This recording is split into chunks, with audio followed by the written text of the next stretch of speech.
Hello there, adventurers. Ben. Danielle. You're watching the Melick Adventures. The channel where we do anything we want. If you're new here, Mr. Astro says, go subscribe. And if you are returning to our channel, Mr. Rocky gives you heavenly.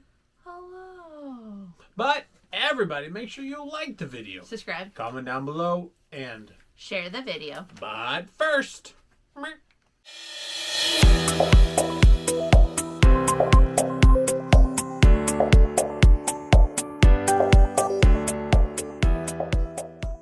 it is time for yet another Max, which stands for Melick Adventures Collaboration Series. And it is the last one of March. Because these only happen twice a month, on the first Thursday, second Tuesday, and the last Thursday of each month. That's what I was going to say. I was testing you.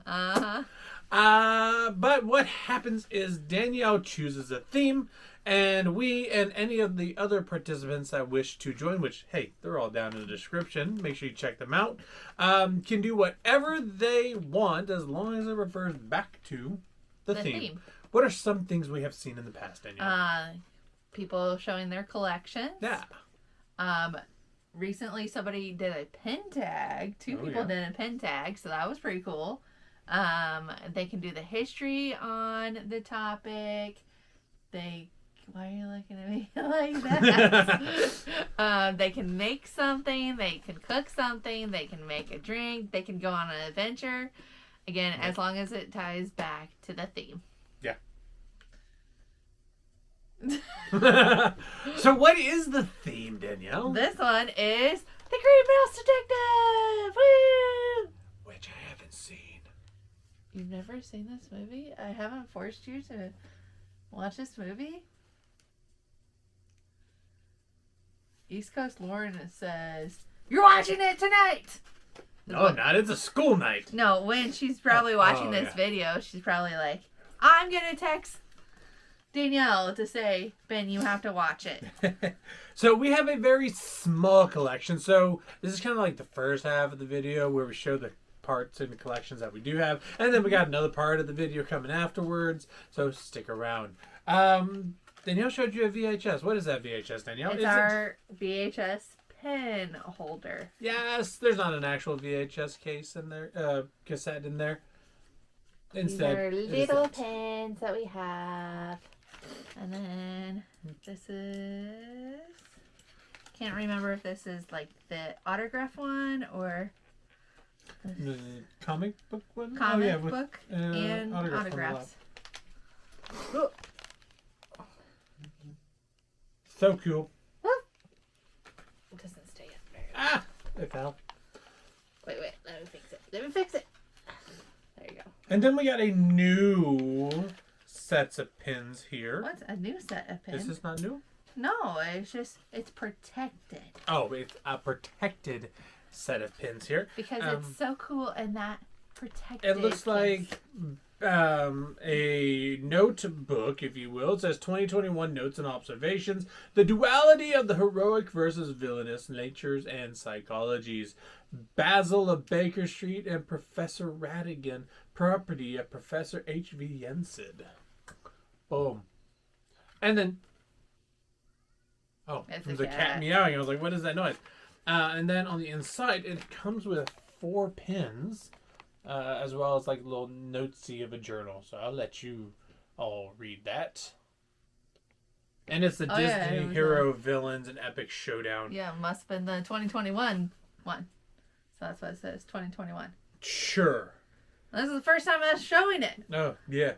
And these are pin trading pins. Maybe second time. Oh, yeah, 2021.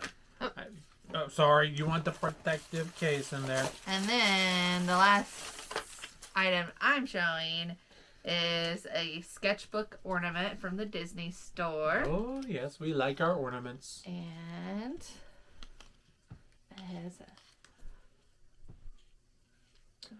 a magnifying glass is the word you're looking for. Thank you. You're welcome. It's super cute. I don't know where we'll put it at. Over there on one of the... Once you we fix need to the put shelf? another hook. That shelf doesn't need fixed. It's the very top one. Yeah, that would be cute hanging. Yes. So I think I bought this basil. It's Basil. Is it basil? He's Basel. UK-ish. London. Basil. Okay, fine. Okay, what do we have? Well, we haven't done one in a while. We have a book. It's not a little golden book. Oh, it is. It's a golden look book. So it's not a golden little book. But it is the brand golden. Well, look, what year, when I got this out of the eBay package, what did I say? 1986 is the copyright. Back when books cost $1.50. Literally. So we have the Great Mouse Detective book. But in order to have a story time with Ben, something has to go. Astro? So let's make her go. And bring in Tabitha, the green dragon that wears a red vest. You don't see the red vest right now. Say hi, Tabitha. Hi, Tabitha. There, you can see a little bit of the red vest. But those of you that have not been to a story time with Ben know that when it is a story time with Ben, we get rid of Danielle. And Tabitha joins us. Oh.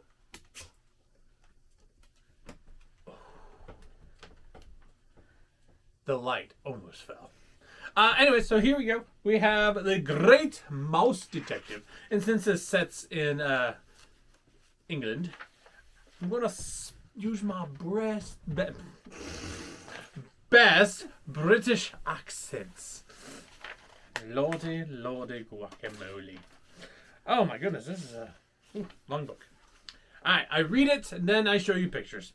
One rainy evening, Dr. David Q. Dawson, just back in London from years out of England, was looking for a place to stay. Hearing an odd noise coming from an alley, he went to investigate.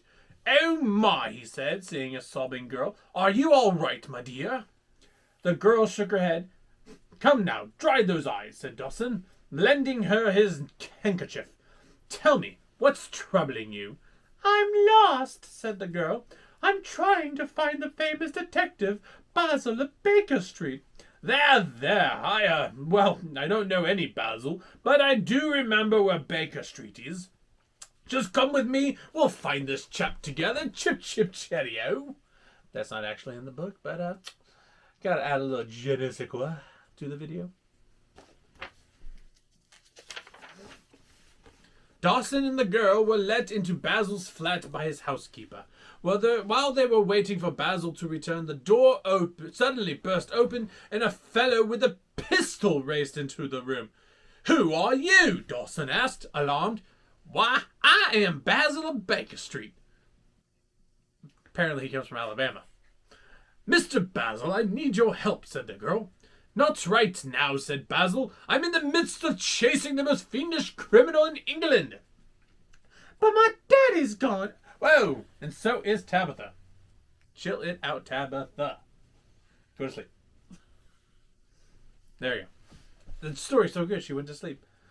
"But my daddy's gone," pleaded the girl, removing a disguise he was wearing. "Basil, I haven't time to look for lost fathers, Miss, Flaversham, Olivia Flaversham, and I didn't lose him. He was taken by a bat." "Did you say bat?" asked Basil. "Did that bat have a broken wing?" "I don't know," said Olivia. "But he had a peg leg."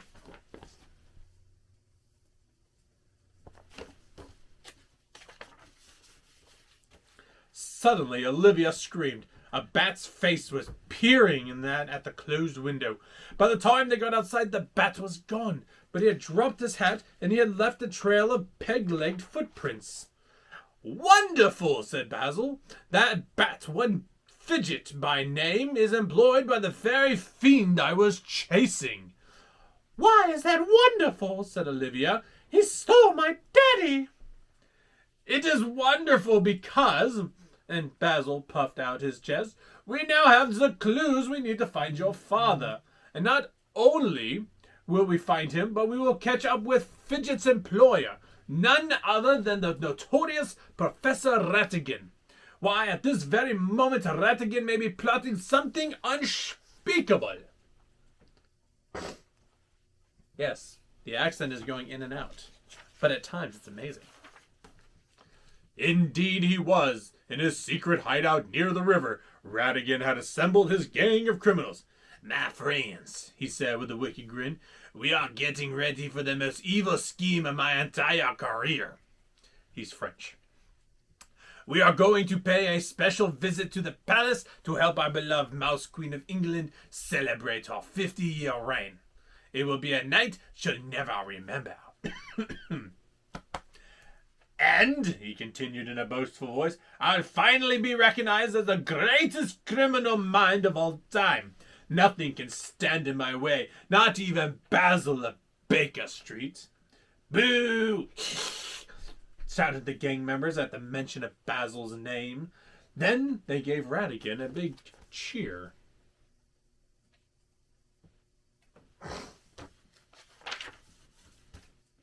Somebody else was at Ratigan's hideout too, but not by choice. In a lonely prison cell sat Olivia's father, surrounded by doll parts and gears. Suddenly, the door opened and an unwelcome visitor popped his head in. Quite a scheme, eh, Flaversham? Said Ratigan, and such an important part for a toy maker to play. This whole thing is monstrous, said Flaversham. Well, think what else you may, sneered Ratigan. But finish your job in time, or else. Or else what? Flaversham gulped. Just in case you have second thoughts, I've taken the liberty of having your daughter brought here. Not Olivia! Yeah, the voices are changing as we go on. There's too many for me to remember. Meanwhile, inside a dark toy store, Fidget was also getting ready for Ratigan's big night. He was busy stripping the uniforms off toy soldiers and stuffing them into large sacks. Pulling out a list, he started to read. Get the following tools, gears, girl. Oh, I didn't get the girl. Uniforms, I've got plenty of those. Just then, Fidget heard a noise and saw something out the window. Basil had convinced Dawson to join him and Olivia on the search for her father, and with the help of their dog friend Toby, they had tracked Fidget to the toy store. Gotta hide, said Fidget to himself, dropping the list. I feel like that's what his voice would sound like. Very, very raspy, very French. In the toy store were hundreds of toys. Just remember, said Basil to Dawson, Fidget may be hiding here, so be careful. And don't let Olivia out of your sight. As they looked for clues, they noticed the dolls with missing uniforms and gears. Dawson also found the list Fidget had dropped. But before he could show it to Basil, the toy store came to life. Wind-up toys were marching at them from everywhere. In the confusion, Fidget grabbed Olivia, popped her into a sack, and fled. Basil and Dawson were unable to stop him. Confound it, said Basil. I told you to watch the girl. Oh, never mind, old chap, he continued, seeing that Dawson was upset. We'll get her back.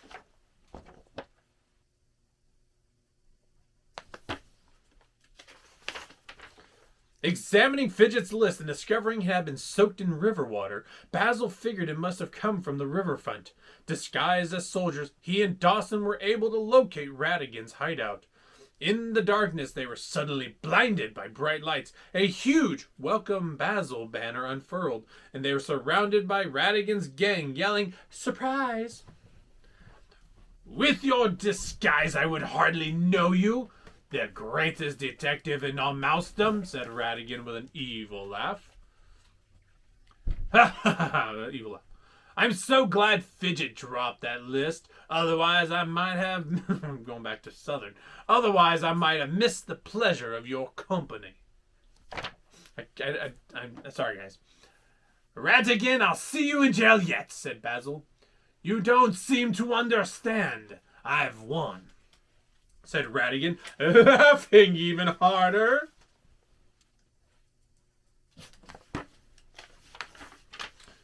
With Basil and Dawson tied to an elaborate trap and Olivia corked up inside a bottle, Ratigan inspected the large package that held Flaversham's invention. "Flaversham," he said, "let me congratulate you on a superb job. I'm sure the Queen will be delighted with my gift."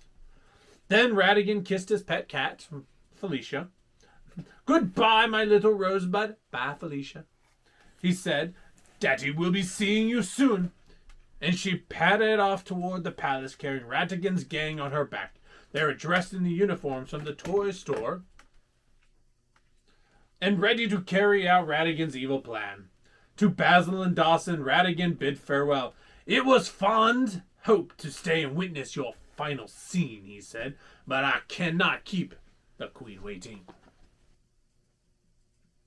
We are Southern Frenchmen. Not to be confused with the French Southernen. At the palace, the Mouse Queen of England was waiting to address her subjects. Fidget appeared with a note. "To our beloved Queen, this gift we send, as her 50-year reign comes to an end."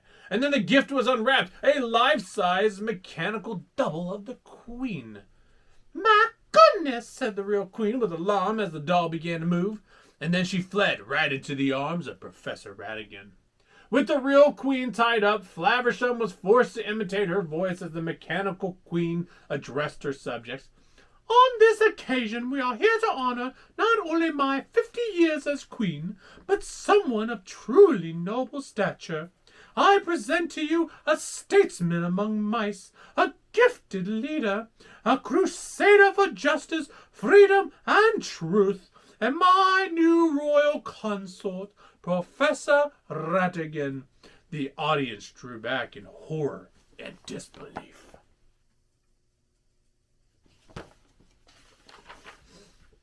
"Thank you, Your Majesty," said Ratigan.